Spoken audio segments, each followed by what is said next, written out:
വെളുപ്പിന് പൂമ്പാറ്റയെ പോലെ പാറി ഹാദിയ മദ്രസയിലേക്ക് പോവുകയാണ് കേട്ടോ. ഹാദിയക്ക് മദ്രസയിൽ വെളുപ്പിനെയാണ് പരീക്ഷ 6:30. അപ്പോൾ പുള്ളി ഇതേ സെറ്റായി റെഡിയായി കുളിക്കാനൊന്നും ഒരു മടിയൊന്നുമില്ല കേട്ടോ. പെട്ടെന്ന് ഒരുങ്ങും, എഴുന്നേറ്റാൽ ഉടനെ ഒരുങ്ങും. ഇപ്പോൾ എല്ലാവരും ഓർക്കുന്നുണ്ടാവും, ഇത്രയും ദിവസം യൂണിഫോം ഇട്ട് സ്റ്റുഡൻ്റായിട്ട് നിന്ന ആൾ ഇപ്പോൾ സാരിയൊക്കെ കൊടുത്ത് ടീച്ചറായോന്ന്.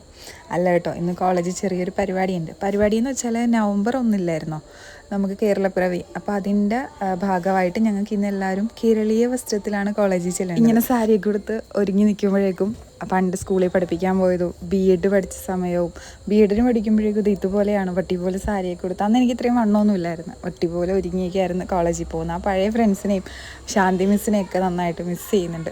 മിസ്സ് പറയുമായിരുന്നു, കോളേജിൽ പഠിക്കുന്ന ടൈമിൽ പറയും, സ്കൂളിൽ പോകുമ്പോഴേക്കും ആരും തിളങ്ങുന്ന സീക്വൻസ് വർക്ക് അതും ഇതും എന്നുള്ള സാരിയൊന്നും ഉടുക്കരുതെന്ന്. അന്ന് മുതൽ കിട്ടിയ ശീലമാണ് കേട്ടോ. ഇങ്ങനെ സിമ്പിളായിട്ടുള്ള സാരികളാണ് കൂടുതലും ഉടുക്കുന്നത്. എങ്ങനെയുണ്ട് സാരിയൊക്കെ കൊടുത്ത് നിന്നിട്ട് ഒരു ടീച്ചർ ലുക്കൊക്കെ വന്നിട്ടുണ്ടോ? അപ്പോൾ ഇന്ന് കോളേജിലെല്ലാവരും കേരളീയ മങ്കുകളായിട്ടൊക്കെ ആയിരിക്കും വന്നിരിക്കുന്നത്. അപ്പോൾ ഇന്ന് ഞങ്ങൾക്ക് ഉച്ചയ്ക്കും ചെറിയൊരു പരിപാടിയുണ്ട്. അപ്പോൾ അതെ സെറ്റാക്കി എല്ലാം റെഡിയാക്കി ഇറങ്ങാണ്. പിള്ളേരെ സ്കൂളിൽ വിട്ടിട്ടാണ് എനിക്ക് കോളേജിലേക്ക് പോകാൻ. അപ്പോൾ നിങ്ങളുടെ കാര്യങ്ങളൊക്കെ നടക്കട്ടെ. അടുത്ത വീഡിയോയിൽ വീണ്ടും വരാം. വീഡിയോ ഇഷ്ടമായി ലൈക്ക് ചെയ്യാൻ മറക്കരുതേ. Okay, bye bye.